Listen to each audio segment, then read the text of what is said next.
Bulletin के आगाज में सबसे पहले बात करते हैं कराची में शुरू होने वाली बारिश की। जी हाँ। क्योंकि जैसे ही हमने खबरों का आगाज किया वैसे ही बारिश बरसना शुरू हो गई है। मॉनसून का ये 5वां स्पेल है जिसकी एंट्री हो चुकी है।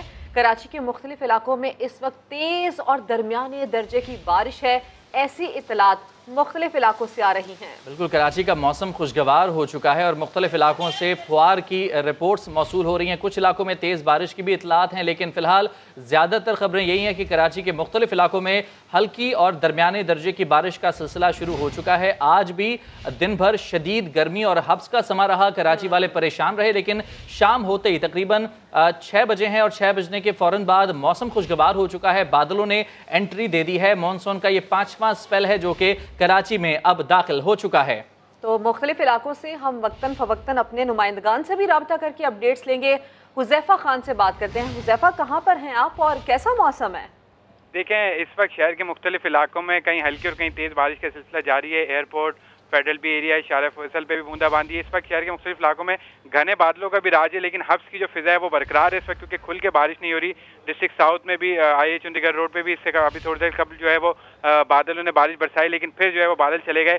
तो सूरज की भी आंख मचोली जा रही है। मुख्तलिफ इलाकों में बादल आते हैं, थोड़ी बरसात करते हैं, लेकिन जो हब्स की फिजा है वो शहर कायद में इस वक्त भी बरकरार है और गर्मी बहुत ज़्यादा अभी भी देखने में आ रही है, जबकि कुछ इलाकों में बारिश का सिलसिला भी वक्फे से जारी है। गर्मी और हब्स अभी भी बरकरार है, लेकिन हल्की बारिश, ऐसी अपडेट्स आ रही हैं। आपको याद होगा फराज के अब जो गुज़श्ता रोज़ बारिश हुई थी उस पर महकमा मौसमियात का ये कहना था कि ये एक माइक्रो बस्ट हो सकता है, क्योंकि कुछ ही टाइम के लिए वो बारिश हुई थी, वो ज़्यादा टाइम के लिए बारिश नहीं हुई थी और गर्मी और हब्स का सिलसिला बरकरार रहा था। लेकिन अब जो मौसम है कराची के लिए, उसके लिए यही अपडेट्स हैं कि 2 अक्टूबर तक बारिश का सिलसिला इस तरह से जारी रहेगा। हुज़ैफा ने हमें इससे मुतालिक अपडेट किया। हुज़ैफा, आपका शुक्रिया। तो इसी हवाले से ये भी आपको बताएं कि महकमा मौसमियात ने समंदरी तूफान गुलाब के बायस सिंध और बलोचिस्तान की साहिली पट्टी के लिए पहला अलर्ट भी जारी कर दिया है। महकमा मौसमियात का यह कहना है कि हवा का कम दबाव 30 सितंबर तक तूफान की शक्ल इख्तियार कर लेगा, जिसके बायस सिंध और बलोचिस्तान के साहिली इलाकों में शदीद बारिशें होंगी। इन बारिशों के बायस 30 सितंबर से 2 अक्टूबर तक कराची, हैदराबाद, ठट्ठा, बदीन, लसबेला, थरपारकर, लाड़काना, शहीद बेनज़ीराबाद समेत बलूचिस्तान के साहली इलाकों में शदीद बारिशें होंगी। नशेबी इलाकों में अर्बन फ्लडिंग और तेज़ हवाओं से स्ट्रक्चर को नुकसान पहुंचने का भी अंदेशा है। आगे बढ़ते हैं। मुशीर बराए एहतसाब शहजाद अकबर ने लंदन केस का कच्चा चट्टा खोल दिया। कहते हैं कौन सी बरियत और कैसा फैसला, जब लंदन में शहबाज शरीफ पर कोई मुकदमा ही नहीं तो क्या सुरखरू कैसे होंगे।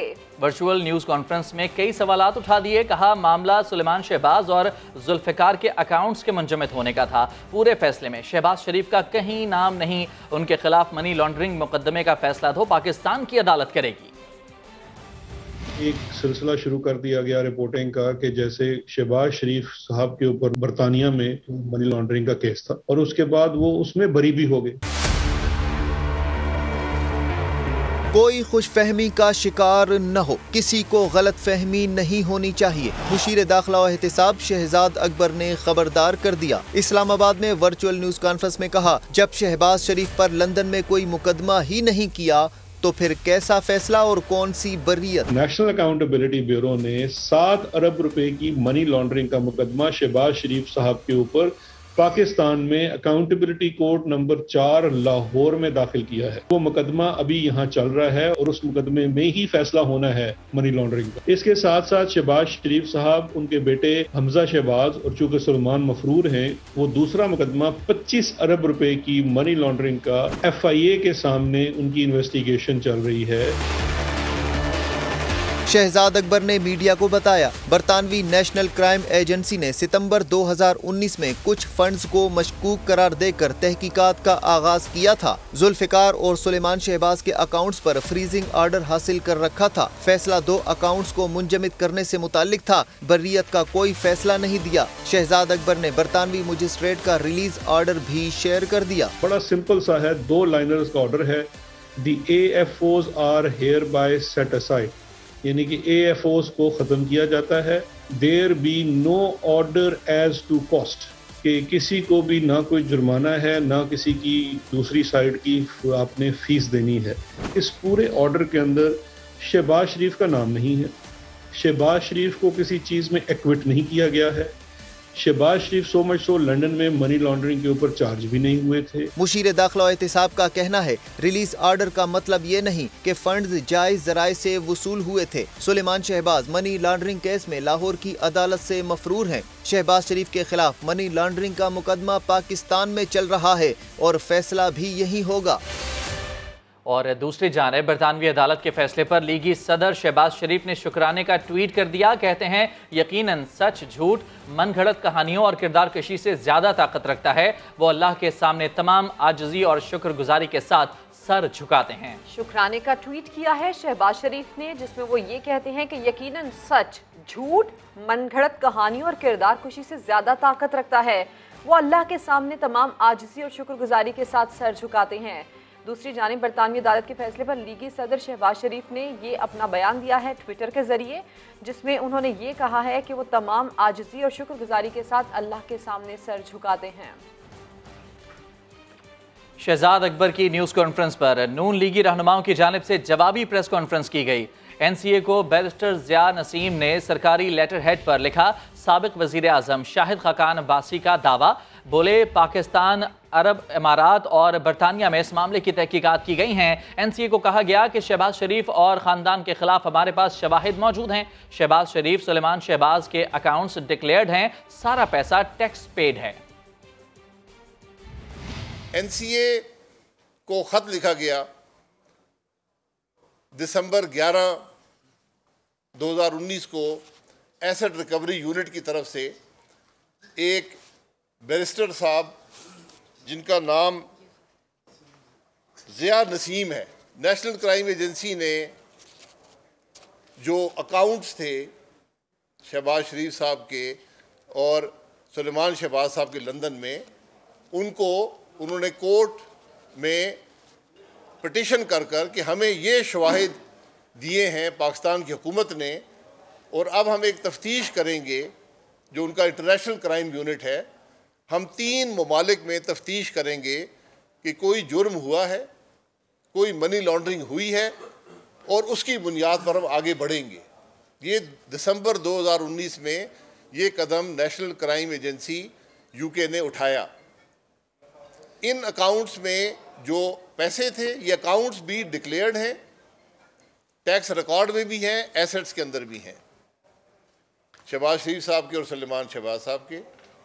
इनके अंदर जो पैसे हैं वो पाकिस्तान से टैक्स पेड मनी है, उसको लीगल चैनल से उन अकाउंट्स में भेजा गया। नून लीग में बयानिए की जंग, जितने मुंह उतनी बातें। Army chief general Qamar Javed Bajwa की एक्सटेंशन मिलनी चाहिए थी या नहीं, इस बारे में कौन क्या कहता रहा, आपको दिखाते हैं। किसी एक्सटेंशन में मैं उस गुनाह में शामिल नहीं। क्या आप खुद को गुनाहगार महसूस करते हैं? कैसे, इतना बता। मैं बिल्कुल अपने आप को गुनाहगार महसूस नहीं करता। मैं उस गुनाह में शामिल नहीं। आर्मी चीफ की एक्सटेंशन का मामला, एक्सटेंशन में पार्लियामेंट में वोट देने का मुस्लिम लीग नून की क़यादत का फैसला था। मैं उस गुनाह में शामिल नहीं। मैं बिल्कुल अपने आप को गुनाहगार महसूस नहीं करता। मैं समझता हूँ कि ये दुरुस्त फैसला था, पाकिस्तान मुस्लिम लीग नून की क़यादत का फैसला था। सभी से किसी न किसी जगह पे या किसी न किसी का सरे राह कोई बात हो जाती है। मरियम नवाज शरीफ जो है वो उन्होंने पार्टी के बयानिए को जो है वो आगे बढ़ाया है। कहीं समा का माइक खुला ना रह जाए, हमारा मजाक ना बन जाए। लीगी रहनुमाओं की ये खुशगपियां भी ऑन रिकॉर्ड आ गईं, मगर ये तल्ख सच्चाई अपनी जगह रह गई कि हमारे सियासतदान ऑफ रिकॉर्ड जो होते हैं वो ऑन रिकॉर्ड नजर नहीं आते। आपका माइक बंद रखें प्रेस कॉन्फ्रेंस से पहले, ये बाद में खुशगपियां चलाते हैं। आप खुशगपियां करें ना। कहीं समा सच न सुन ले, कहीं हमारा मजाक न बन जाए। लीगी रहनुमा प्रेस कॉन्फ्रेंस से पहले गुफ्तगू में समा के माइक से मोहतात नजर आए। समा का माइक बंद रखें प्रेस कॉन्फ्रेंस से पहले, ये बाद में खुशगपियां चलाते हैं। आप खुशगपियां करें ना। ऐसा पहली बार नहीं हुआ, शेख साहब भी खुले माइक की इज्जत में आ चुके हैं। कल मेरी 4 मीटिंग हुई है जी प्राइम मिनिस्टर साहब, इंसाफ है यार, मैंने मरवान दो लोगों को, कल उन्होंने मैंने कहा बात नून लीग और शेख साहब तक भी महदूद नहीं। ये माइक MQM रहनुमाओं की सरगोशियां भी पकड़ चुका है, जिसके बाद वसीम अख्तर की तकरीर का जोश ठंडा पड़ गया था। बहुत केयरफुल है। मैं कराची का मेयर हूँ, उस पर रोक रहा हूँ। तो कराची के मेयर के नाते इसी से कुछ मिलता जुलता वाकया पीपल्स पार्टी रहनुमा शादिया मरीक के साथ भी पेश आया था। अगर आप 15-20 हज़ार लोगों को 5-5 हज़ार या 10-10 हज़ार रुपये देते हो, उनको ATM कार्ड देते हो, उससे बेहतर कोई वो नहीं है। अगर कर सकते हो, इससे देखो सब लोग भूल जाएंगे, लोग पैसे लेने आएंगे, इंक्वायरी का सारा इशू खत्म हो जाएगा। अब ऐसे माइक का क्या किया जा सकता है जो ऑफ हो या ऑन लबो लहजा नहीं बदलता, खुशगप्पियां नहीं करता, पूरी संजीदगी से सच सामने ले आता है। माफ कर दे भाई, नहीं मुस्लिम लीग नून वाले एडी गुनहगार नहीं हुई। मुस्लिम लीग नून की तर्जुमान मरियम औरंगजेब और सहाफियों में तू मैं। सहाफियों ने पूछा, हम सुबह से खड़े हैं, प्रेस कॉन्फ्रेंस कहाँ होनी है, कोई बताने वाला नहीं, आप ऊपर से फोन करवाकर ब्लैकमेल कर रही हैं। मरियम औरंगजेब बोली, मैं फोन करवाती तो यहाँ ना आती। जब नोक झोंक ज्यादा बढ़ी तो मरियम कैमरे बंद करने का कहती रही।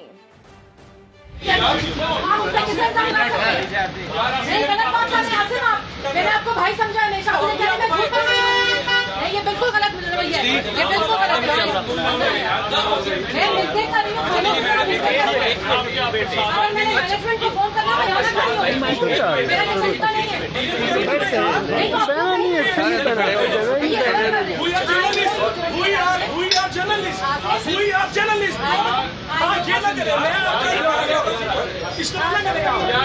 मैं आपका बहन होने के नाते खामोशी से सुन रहा खामोशी मतलब आप मुझे कह रहे हैं, एक मिनट, आप मुझे कह रहे हैं झूठ बोल रही हूं, मैं आपके हाथ जोड़ के मिलते कर रही हूं, मतलब मेरे साथ आप काम कर रहे हैं। मैंने मैनेजमेंट को कॉल कर, आप ये कैमरा बंद करें।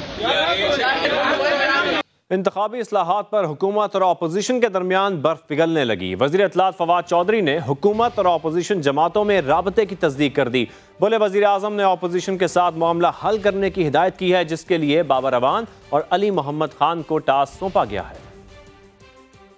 ईमान के अंदर हुकूमत और अपोजिशन के दरमियान एक गुफ्तगू हुई है, ये खुशाइंद है। हम समझते हैं इसको आगे बढ़ना चाहिए। और दूसरी इम्पोर्टेंट बात यह है, अहम बात यह है कि हम EVM और आई वोटिंग, अगर आप आज भी जो हमारे आशारिये देखेंगे तो आपको मालूम होगा कि आज पाकिस्तान की जो मईशत का एक बहुत अहम हिस्सा है वो ओवरसीज़ पाकिस्तानीज के रेमिटेंसेस के ऊपर, उनके भेजे गए पैसों की वजह से हम आज के हालात को भी कॉप विद कर रहे हैं, मुकाबला कर रहे हैं। अगर हम उनको निकाल दें अपने सियासी निज़ाम से, ये बड़ी ज़्यादती की बात होगी। लिहाजा अपोजिशन के साथ वज़ीर आज़म साहब ने आज जो हिदायत की है, जो डॉक्टर बाबर अवान साहब को और अली मोहम्मद ख़ान साहब और जो हमारे पार्लिमान को लोग जो देखते हैं, कि आप इन दो अमूर को बुनियादी मामले के तौर के ऊपर अपोजिशन से डिस्कस करें। और तमाम रुकावटें दूर, उमर शरीफ इलाज के लिए अमरीका रवाना हो गए। उमर शरीफ और अहले खाना को ले जाने वाली एयर एम्बुलेंस जर्मनी में मुख्तसर क़याम के बाद वाशिंगटन पहुंचेगी। हेलो, हाय हाय।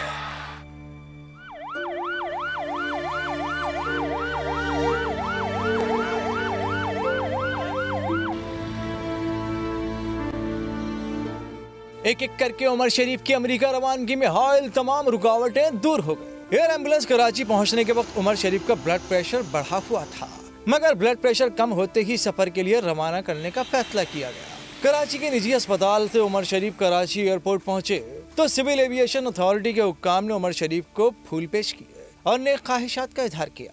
उमर शरीफ के अहले खाना ने तमाम पाकिस्तानियों से उमर शरीफ की सेहतयाबी की दुआ करने की दरख्वास्त की। सबसे एक रिक्वेस्ट करना चाहता हूँ उनका बेटा होने के नाते कि प्लीज़ उनको अपनी दुआ में याद रखें कि अल्लाह पाक खैर खैरियत से उनको वाशिंगटन लेके जाए, जिस इलाज के लिए, जिस मकसद के लिए हम जा रहे हैं उसमें हम कामयाब हो सकें।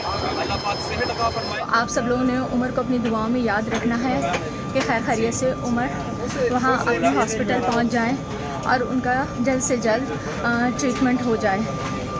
उमर शरीफ और घर वालों को ले जाने वाली एयर एम्बुलेंस जर्मनी में मुख्तसर क़याम के बाद तकरीबन 16 घंटे में वाशिंगटन पहुंचेगी। अमरीकी दारुल हुकूमत के जॉर्ज वाशिंगटन यूनिवर्सिटी अस्पताल में उनके प्रोसीजर की तमाम तैयारियां मुकम्मल हैं। यहाँ पे हमारी एक टीम है जो ये प्रोसीजर परफॉर्म करती है। उसमें 4 फिजिशियन हैं, मैं हूँ, एक और कार्डियोलॉजिस्ट, एक कार्डियो सर्जन और एक एकोकार्डियोग्राफर है। ये एक बहुत नया प्रोसीजर है और बहुत ही टेक्निकली टफ प्रोसीजर है। पाकिस्तान की शान और मिजाह के शहंशाह उमर शरीफ ने 3 हफ्ते कबल हालत बिगड़ने के बाद वज़ीर-ए-आज़म इमरान खान से अमेरिका मुंतकली में मदद देने की अपील की थी, जिसके बाद वफाकी और सिंध हुकूमत ने वीज़ा और एयर एम्बुलेंस की जल्द फराहमी के इंतजाम किए थे। पाकिस्तान क्रिकेट टीम के साबिक कप्तान और वर्ल्ड कप 92 के हीरो इंज़मामुल हक अर्ज़ाए क़ल्ब में मुब्तला हो गए। सोशल मीडिया पर खिलाड़ी और मद्दाह सेहतयाबी के लिए दुआगो हैं। 1992 वर्ल्ड कप की फातेह टीम के रुकन और साबिक कप्तान इंज़मामुल हक दिल के आर्जे में मुब्तला। गुज़िश्ता रात अचानक दिल में तकलीफ के बाइस लाहौर के निजी अस्पताल लाया गया, जहां एंजियोप्लास्टी हुई और स्टंट डाला गया। मैनेजर के मुताबिक इंज़मामुल हक की तबीयत अब बेहतर है और इन्हें अस्पताल से घर मुंतकिल कर दिया गया। सोशल मीडिया पर कौमी और गैर मुल्की खिलाड़ियों का नेक तमन्नाओं का इजहार। अल्लाह के फजल करम से he is perfectly fine now, और आप दुआ भी करते रहें अल्लाह हम सबको तंदुरुस्ती दे और इंज़माम साहब को तंदुरुस्ती दे और हमेशा खुश रखे।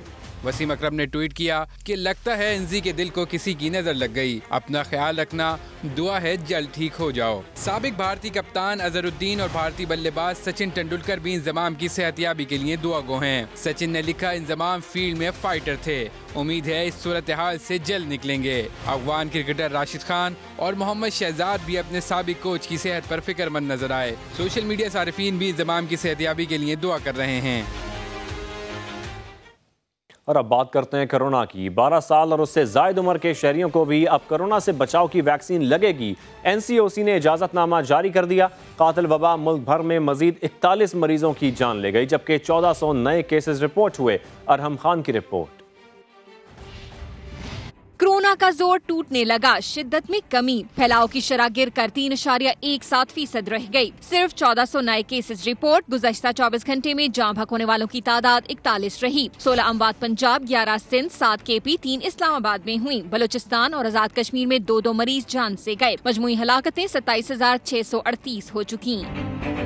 12 साल और जायद उम्र के लोगों को भी अब वैक्सीन लगेगी। NCOC ने फैसला कर लिया। सरबराह national command and operation centre Asad Umar ने ट्विटर पैगाम में बताया कि तलबा की सहूलत के लिए तालीमी इदारों में वैक्सीनेशन की जाएगी। वैक्सीन लगवाने के लिए 12 साल से जायद उम्र के अफराद बेफॉर्म के जरिए रजिस्ट्रेशन करवा सकेंगे।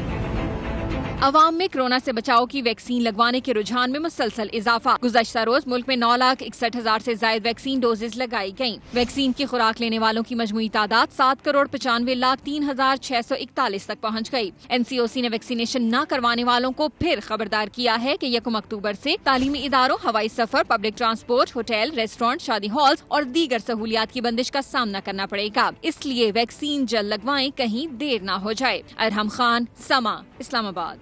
जबकि लाहौर में डेंगू बेकाबू होता जा रहा है। शहर में वायरस से मुतासिर अफराद की तादाद 1000 से तजावुज़ कर गई। अस्पतालों में ज़ेरे इलाज 65 मरीजों की हालत तशवीशनाक है। दानियाल उमर की रिपोर्ट।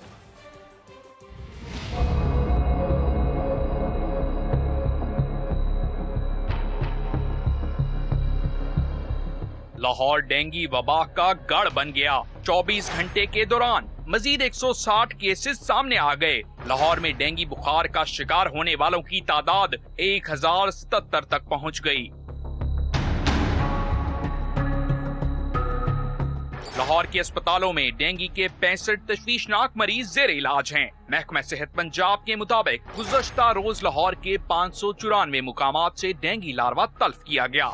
लाहौर के साथ साथ रावलपिंडी में भी डेंगू केसेस में इजाफा होने लगा। महकमा सेहत पंजाब के मुताबिक 24 घंटे के दौरान रावलपिंडी में मजीद 5 केसेस सामने आए हैं। अस्पतालों में तशवीशनाक मरीजों की तादाद 35 तक पहुँच गई है। दानियाल उमर, समा, लाहौर।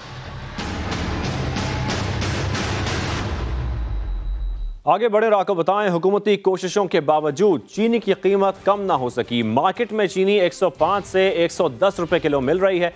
यूटिलिटी स्टोर्स पर 85 रुपए किलो मिलने वाली चीनी का मेयार इंतहाई नाकिस है। लाहौर से मोहम्मद लुकमान की रिपोर्ट। हुकूमत ने आटा तो सस्ता कर दिया मगर चीनी की कीमत नीचे नहीं ला सकी। चीनी की एक्समिल कीमत 100 रुपए से जायद, जबकि परचून कीमत 110 रुपए तक है। चीनी के निर्ख ज्यादा होने से सार्फिन के साथ डीलर्स भी परेशान हैं।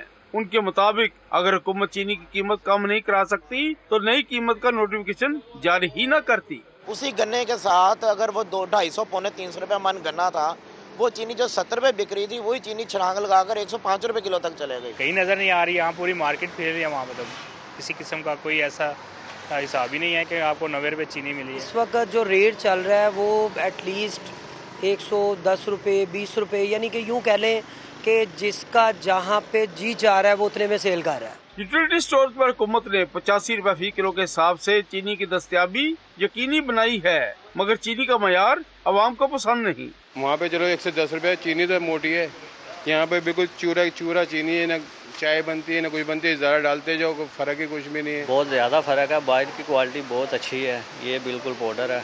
हुकूमत ने बैरून मुल्क से 1 लाख टन से ज्यादा चीनी दरामद की है, मगर उसकी अभी तक फरोख्त शुरू नहीं हो सकी। कैमरामैन जवाद याहिया के साथ मोहम्मद लुकमान, समा, लाहौर।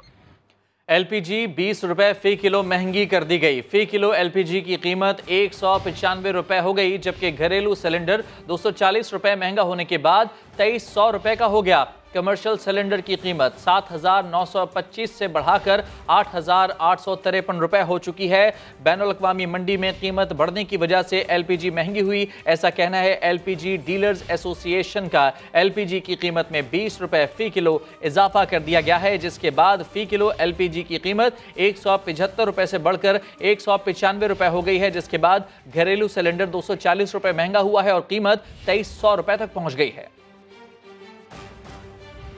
और अब डॉलर की ऊंची उड़ान। तारीख में पहली बार इंटरबैंक में अमरीकी डॉलर 170 रुपए का हो गया। स्टॉक डीलर के मुताबिक दौरान ट्रेडिंग इंटरबैंक में डॉलर की कीमत पहली बार इस सतह पर पहुंची है। इंटरबैंक में गुज़श्ता रोज अमरीकी डॉलर 169 रुपए 60 पैसे पर बंद हुआ था। खबरों का सिलसिला आगे बढ़ाएं और आपको बताएं, सुप्रीम कोर्ट ने नस्ला टावर केस में नजरसानी दरखास्तें मुस्तरद कर दी हैं। तफसीली फैसले में कहा गया है इजाफी लीज का कोई कानूनी जवाज पेश नहीं किया जा सका। इमारत का कुछ हिस्सा गैर कानूनी जमीन पर तामीर किया गया। अलॉटीज या मालिकान को हकीकी मालिकान का दर्जा नहीं दिया जा सकता। देखते हैं इरफानुल हक की रिपोर्ट। नजरसानी दरख्वास्त पर भी फैसला आ गया। नस्ला टावर गिराना ही होगा। टावर का कुछ हिस्सा गैर कानूनी जमीन पर तामीर किया गया। लॉटीज या मालकान को हकीकी मालकान का दर्जा नहीं दिया जा सकता।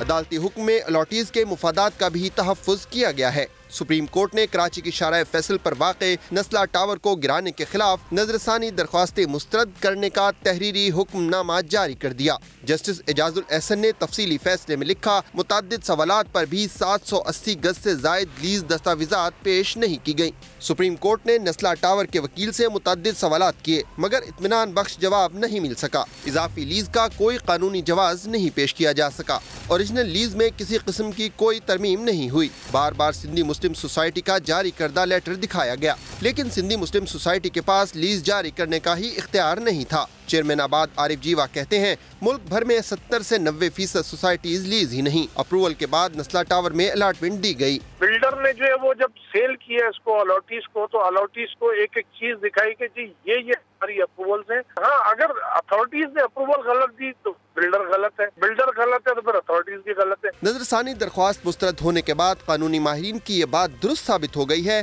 कि नस्ला टावर के अलॉटीज अपनी तवज्जो बिल्डर से रकम की वापसी पर मरकूज रखे। इरफानुल हक, समा, कराची। वफाकी वज़ीर इत्तलात फवाद चौधरी कहते हैं कि शहरों में देहात से ज्यादा महंगाई है। काबीना इजलास के बाद मीडिया को ब्रीफिंग देते हुए उनका क्या कहना था, आइए सुनते हैं। जो देहात की इकॉनमी है उसमें तो बड़ा वाजे एक नज़र आ रहा है कि वो बेहतरी की तरफ जा रही है, लेकिन जहाँ पे शहरों में जहाँ इम्पोर्टेड चीज़ों का इस्तेमाल हो रहा है और इवन खाने पीने में हो रहा है, वहाँ पे यकीनन जो महंगाई है वो ज़्यादा है। तो ये आज के कुछ मामला थे। फवाद चौधरी का शहर में महंगाई ज़्यादा होने से मुतालिक बयान हकीकत से मुख्तलिफ है। स्टेट बैंक के मुताबिक देही इलाकों में महंगाई शहरी इलाकों की निस्बत तेज़ी से बढ़ी। शकील अहमद हमारे साथ हैं, उनसे बात करते हैं। शकील, बताइए ज़रा कि रवां साल महंगाई का क्या तनासुब रहा शहरों में और देहात में? देखिए, जो ग्राउंड रियलिटीज़ हैं वो वफाकी वज़ीर के बयान से मुताबिकत नहीं रख रही, क्योंकि अगर आप सरकारी ऑफिशियल डेटा देखें 2 से 3 साल का, तो देही इलाकों के लोग जो हैं वो महंगाई से ज़्यादा परेशान हैं। हुकूमत के खुद अपने आदादोशुमार जो हैं इदारा शुमारियात के, स्टेट बैंक के, वो ये बता रहे हैं कि अगर आप 2020 में देखें तो 10.2% थी अगर अर्बन एरियाज़ में इन्फ्लेशन रेट, तो देही इलाकों में 11.6% था।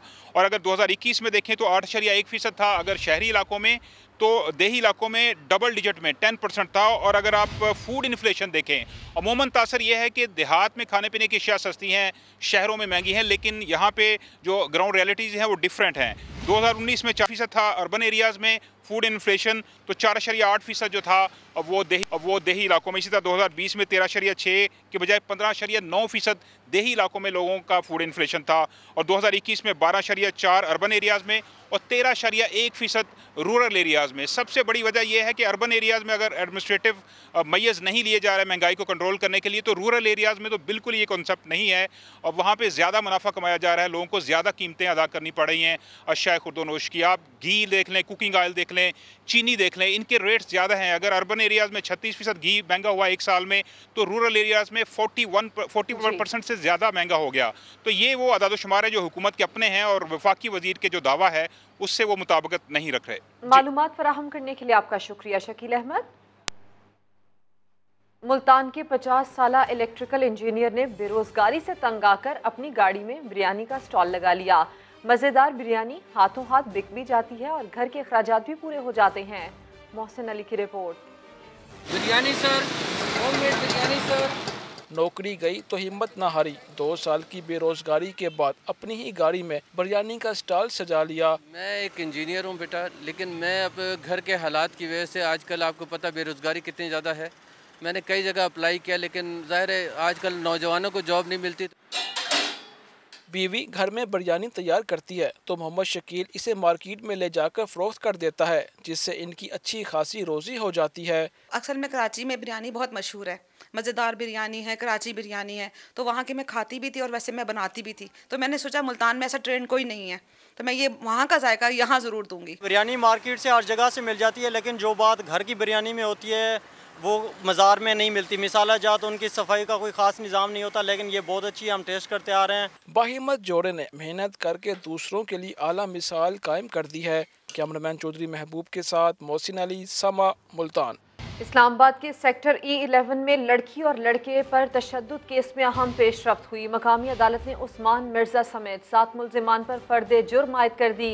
हथकड़ियाँ लगने के बावजूद मरकजी मुल्जिम उस्मान मिर्जा की अकड़ खत्म ना हुई। आदिल तनोली की रिपोर्ट। लड़की और लड़के पर तशद्दुद और ब्लैकमेलिंग का केस। इस्लामाबाद में पेश आने वाले वाक़े के मरकजी मुल्ज़िम उस्मान मिर्जा और इसके 6 साथियों का अब बाकायदा ट्रायल चलेगा। एडिशनल सेशन जज ने तमाम मुल्ज़िमान पर फर्द जुर्म आयद कर दी। वफाकी पुलिस ने उस्मान मिर्जा, हाफिज अताउर रहमान, इदारस कयूम भट्ट, रेहान और दीगर को एडिशनल सेशन जज अता रबानी के रूबरू पेश किया। मुल्ज़िमान में उमर बिलाल मरवत, मुहिब बंगश और फरहान शाहीन भी शामिल। समाअत के दौरान मुल्ज़िमान पर फर्द जुर्म आयद करके चार्जशीट पढ़कर सुनाई गई। मुल्ज़िमान का सेहत जुर्म से इनकार। अदालत ने गवाहान को नोटिस जारी करके आइंदा समाअत पर शहादतें तलब कर ली। केस का ट्रायल 12 अक्टूबर से शुरू होगा। फर्द जुर्म आयद होने के बावजूद उस्मान मिर्जा की अकड़ न गई। पेशी के बाद तंजिया जुमले बोलता रहा। दूसरी जानिब इस्लामाबाद हाई कोर्ट ने केस के 3 शरीक मुल्ज़िमान इदारस कयूम भट्ट, हाफिज अताउर रहमान, फरहान शाहीन की जमानतें खारिज कर दी। केस का ट्रायल 2 माह में मुकम्मल करने का हुक्म भी दे दिया। कराची के इलाके सोराब गोट बस अड्डे के करीब गुज़श्ता रोज़ डकैती मुज़ाहमत पर फायरिंग से जाम बहक होने वाला नौजवान भाई बहनों की कफालत के लिए डेरा गाजी खान से आया था। समा के नुमाइंदे ज़ीशान मुगल मकतूल के अहल खाना के साथ मौजूद हैं, उनसे बात करते हैं। ज़ीशान बताइएगा। बिल्कुल, गुज़श्ता रोज़ जो पंजाब अड्डे पर फायरिंग से एक शख्स को कत्ल कर दिया गया था। पुलिस के मुताबिक वो बाइक राइडर था जो कि डकैती मुज़ाहमत में उन्हें कत्ल कर दिया गया था। उनके लवाहिकीन हमारे साथ मौजूद हैं, उनसे हम बात करेंगे। खजान है और यहाँ तकरीबन कराची में 3 साल से काम कर रहा था। तो पहले रिक्शा चलाता था 1 साल, और उसके बाद फिर मोटरसाइकिल ली थी, उस पर बैग का कंपनी का ऑनलाइन सवारियाँ उठाता था। फिर हमें पता चला कि 24 तारीख को शाम को, बल्कि 27 तारीख को पता चला कि थाना चौक उतरा से कि आपका जो कज़न है वो कत्ल हो गया है। ये 5 भाई हैं और 2 बहनें हैं। इनके अब्बू और अम्मी की तकरीबन 6-7 साल पहले डेथ हो गई थी। ये अकेला ही अपने भाई छोटे छोटे थे, उनके तालीमी अखराजात के लिए यहाँ मजदूरी करता था सर, और वहद कफील था ये उनका। ज़ीशान, तफसील के लिए आपका शुक्रिया। और अब सोशल मीडिया के खिलाफ शिकंजा सख्त करने की तैयारी। वफाकी काबीना ने सोशल मीडिया से मुतालिक रूल्स की मंजूरी दे दी है। पाकिस्तान में तमाम सोशल मीडिया कंपनीज को इन रूल्स के तहत काम करना होगा। बात करेंगे उस्मान खान से। उस्मान, बताइए क्या डिटेल्स हैं, कैसे रूल्स होंगे ये? राब्ता करने की कोशिश करते हैं। सोशल मीडिया के खिलाफ शिकंजा सख्त करने की तैयारी की जा चुकी है। वफाकी काबीना ने सोशल मीडिया से मुतालिक रूल्स की मंजूरी दे दी है। पाकिस्तान में तमाम सोशल मीडिया कंपनीज को इन रूल्स के तहत काम करना होगा। रूल्स के तहत सोशल मीडिया कंपनीज पाकिस्तान में दफातर खोलने की पाबंद होंगी। पाकिस्तान में कायम दफातर में अमले की तैनाती और शिकायत पर अमल दरामद करना होगा। लाहौर के इलाके मखनपुरा में नौजवान खेलों के मैदान से महरूम हैं। वहां के रिहायशी हुकाम से ग्राउंड देने की अपील कर रहे हैं। मेरा नाम मोहम्मद शर्जील और मैं अब्दुल्ला पार्क शाह मीना का रिहायशी हूँ।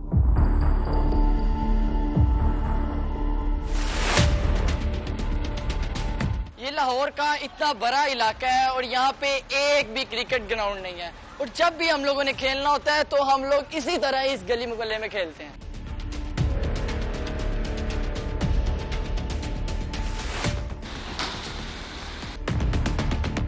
जिस तरह हम लोग क्रिकेट खेलते हैं गली में, तो इससे मोहल्लेदार बहुत ज़्यादा परेशान होते हैं, नुकसान होता है, गाड़ियों की शीशे टूटते हैं। लेकिन हम लोग भी क्या करें, हम लोग के पास एंटरटेनमेंट का कोई दूसरा रास्ता ही नहीं है, ना ही कोई यहाँ पे ग्राउंड है जहाँ पे बंदा जाके खेल सके।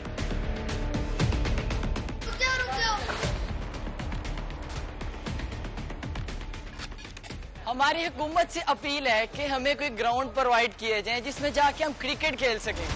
हम में से भी कोई शाहिद अफरीदी, कोई इमरान खान बन सकता है, लेकिन हमें कोई ग्राउंड प्रोवाइड तो किया जाए।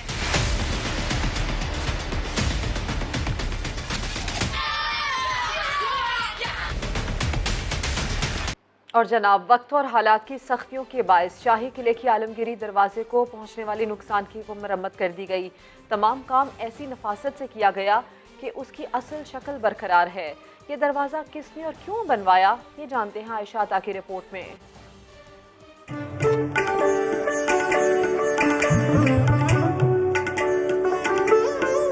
मुगलिया फने तामीर का शाहकार लाहौर का शाही किला, जो सदियां गुजर जाने के बावजूद अपनी शान और शौकत बरकरार रखे हुए है।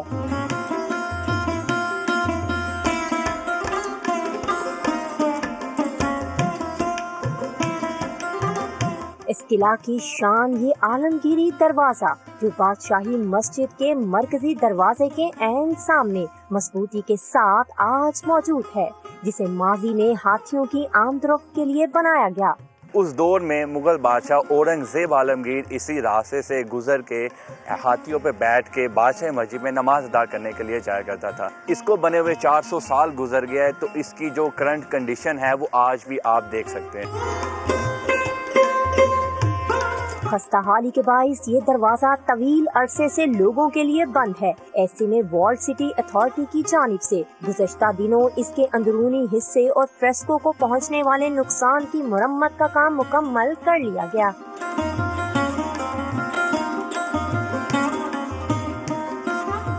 मरम्मत के बावजूद अभी तक इसे खोले जाने का कोई इम्कान नहीं।